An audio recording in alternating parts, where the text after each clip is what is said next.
Hello everyone and welcome back to Steven's Sound, my new YouTube endeavor I'm starting with my business.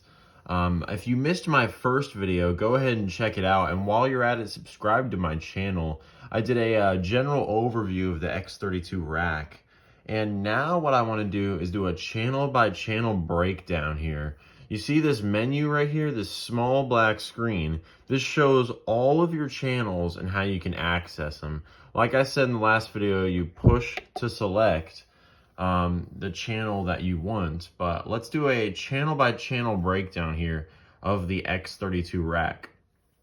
Now in the last video, we went over that there's 16 inputs and 8 outputs on here. To get more, you'd have to get a S16 digital snake box, and that'll give you more inputs. But like I said, it comes with 32 on the board here, as you can see. See how it says lit up next to in right there? So there's 32 ins that will run, let's say, with a Pro Tools device that could connect to the board. So you still have 32 channels to access, you just have 16 local here. I am definitely considering upgrading, getting the S16 and have a full 32 channels, at my fingertips.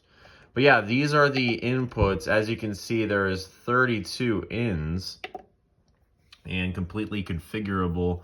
Over here, you have your home, your config, gate, compressor, dynamics, compressor or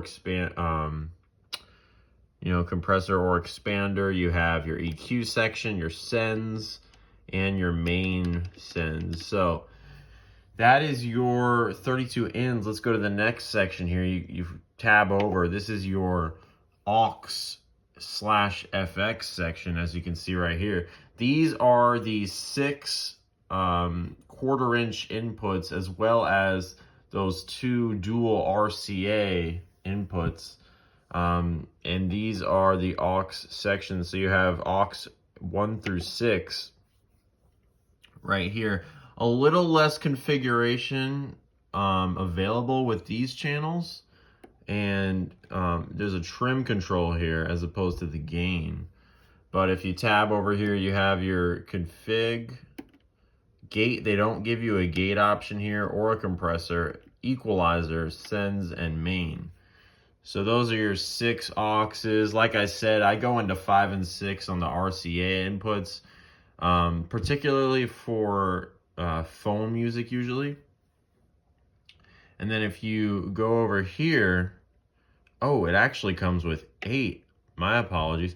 Oh, no. So aux 7 and aux 8, that's actually going to be your USB left and USB right. So that is, if you plug a USB into here, you can play tracks off of it. And this would be your fader here for and your main controls here for the USB. So it just acts as another aux input. Coming over here, we have 1 left, 1 right, 2 left, 2 right, 3 left, 3 right, and 4 left, 4 right.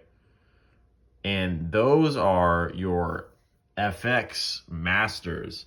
So if you click over to effects here, these 1, 2, 3, and 4 effects racks, those master volumes are controlled by these. And their stereo inputs automatically linked, and they sit at 0. And that is going to be your master volume for those 4 effects racks. The reason they only have it for these 4 is because if you look up here, it says FX 1 to 4 side chain or insert. Now, side chain means you get a bus, you send the effect out to a bus, and then that effect comes back into the channel that you send it to. So let's say you put this effects 1 on bus 13, you put it on bus 13, you send it out, and then when you go on a channel back on the ins, you can send a vocal channel, let's say, to 13, and when you push it up, it should come into that FX1. So this is the master volume for that effect. So we're gonna come over here. Then we're at the bus section, as you can see. This is bus 1 through 16. And these are completely configurable buses. Here is the options you have available. And with these buses, there's 3 main types of buses. There is a pre-fader bus, a post-fader bus, and a subgroup bus. Pre-fader is good for, like, wedges on stage, monitor mixes where they control, there's a separate control for the mix you want in the bus. The post-fader it matches whatever your main mix is. So it's whatever your faders are at coming out of the house, and those are good for like effects, different kind of things, maybe a live stream even, depending on how you want to mix it.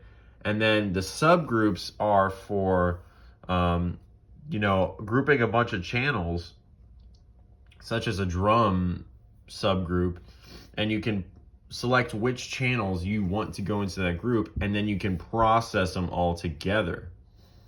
And that is different from a DCA, which is our next section here. As you can see, D1 through D8, they give you 8 DCAs, also known as VCAs on an analog console. And what these are essentially remotes. These are remote controls, essentially, for a bunch of different channels. So it's not like a subgroup where you're processing everything. These are literally just remote controls that you can group a bunch of channels together. And it's almost like grabbing a bunch of faders and moving them proportionately up or down. That's what the DCA is. So when you assign it to a DCA, you can then choose which faders you want to go into that DCA and then control it all on one fader. And here we go. This is the main. So this is your main left right here. And as you can see it right there as well, these are the options you have for that. This is essentially going to be your main fader. So everything coming out of your left right mix is going to go into here. And the level for it is here. But as you can see, when I push this up, this one's going up as well, because this is also your main left-right level as well. So this is your main left-right fader, as well as what we're on now selected. Coming over here, NC. This is your M/C fader, and what this is another main essentially, but it's only a mono channel. So it's only one channel here of a main mix. So this would be good for a subwoofer potentially. I wouldn't do that though, because I would prefer to use subs on a matrix or even a bus because it's more configurable. But this would be good for even, maybe a TV backstage or a center speaker, really. Not necessarily a sub, but a center speaker that you have. You might have 3 speakers on stage. Going over here, we have N1 to N6. These are your matrices. Sounds cool, but it's essentially just showing over here, it's essentially just a copy of your main mix. So when we go back to left right, main left right here, we can send it to the 6 matrix options right here. So there you go. Essentially, what it is just a copy of the main mix. Now, these are good for, let's say you're running a church and you have music or the service playing through some ceiling speakers in the hallway or the bathroom. They usually will send it out of a matrix, and essentially it's just a copy of a main mix, and you can do some stuff with it, but not much. You can do a compressor, EQ, no sends, but it's basically just a copy of the main mix, and you can alter it slightly. And that, like I said, would be good for playing audio in different areas, maybe even, recording to a broadcast or a live stream.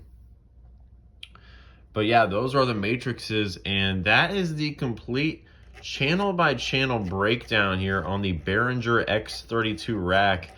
Thank you everybody for watching. Once again, my name is Steven Iovino, owner of Steven Sound.